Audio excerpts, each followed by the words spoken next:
Well, for more on finance, we are joined by economic futurist Evan Lucas to help us unpack yesterday's rate rise. Good morning. Good morning. So, it was not really a surprise, Take right? it away. I mean, we've been heading towards this for a little bit now. Yep. What's the bigger picture we learned yesterday about the economy, where things are headed, what the next 6 months, maybe next year or two could look like? Yeah, good question, because I think there's a lot of politics that comes into this. There's a lot of opinion that comes into this. And again, you also have the RBA, who does very, very well. I want to point this out. Gov Bullock is an expert. She's very, very good at playing her lane and playing it well. So in terms of your question, what she pointed out, the most poignant line, I think, in there was when she kept being asked over and over again in the press conference about, where does public spending sit in this?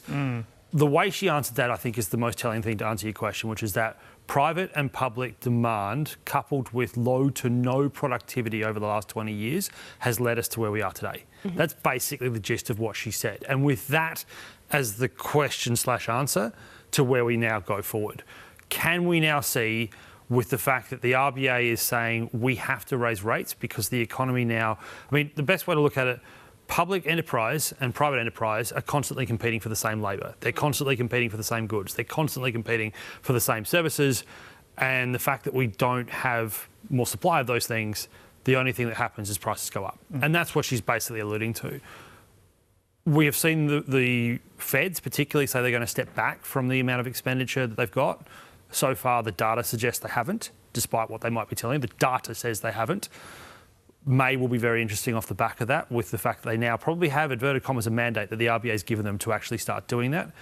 The other thing is that the productivity question is there. Since August and after the productivity roundtable, the word productivity has completely disappeared. And wow, did we say it a lot? We said it a lot.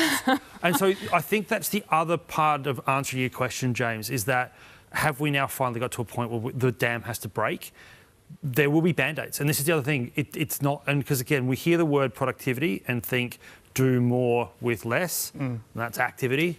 That's not how it works. It's about investing in technology. It's about investing in your people to improve the outputs you have. So all of those things are now there, but in a higher rate environment. So to invest, you've got to spend. So essentially what you're saying is our lack of productivity over a number of years has caught up to us. Because if you're, say, in a regional town and a government of some level wants to build a roundabout, private industry wants to build some houses, you're competing for the same workers. We just don't have enough skilled people to do all of these things at once. There you go. That point there, you just had an interview previously with one of the politicians about immigration, right?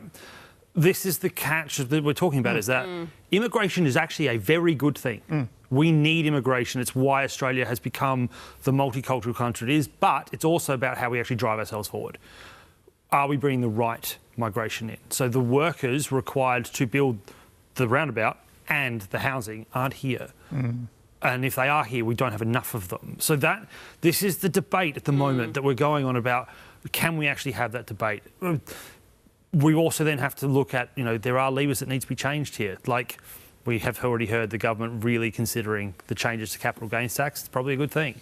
We are looking at the fact that if you're a worker, which is pretty much everybody watching out there, that your income at the moment is completely cannibalised by taxation.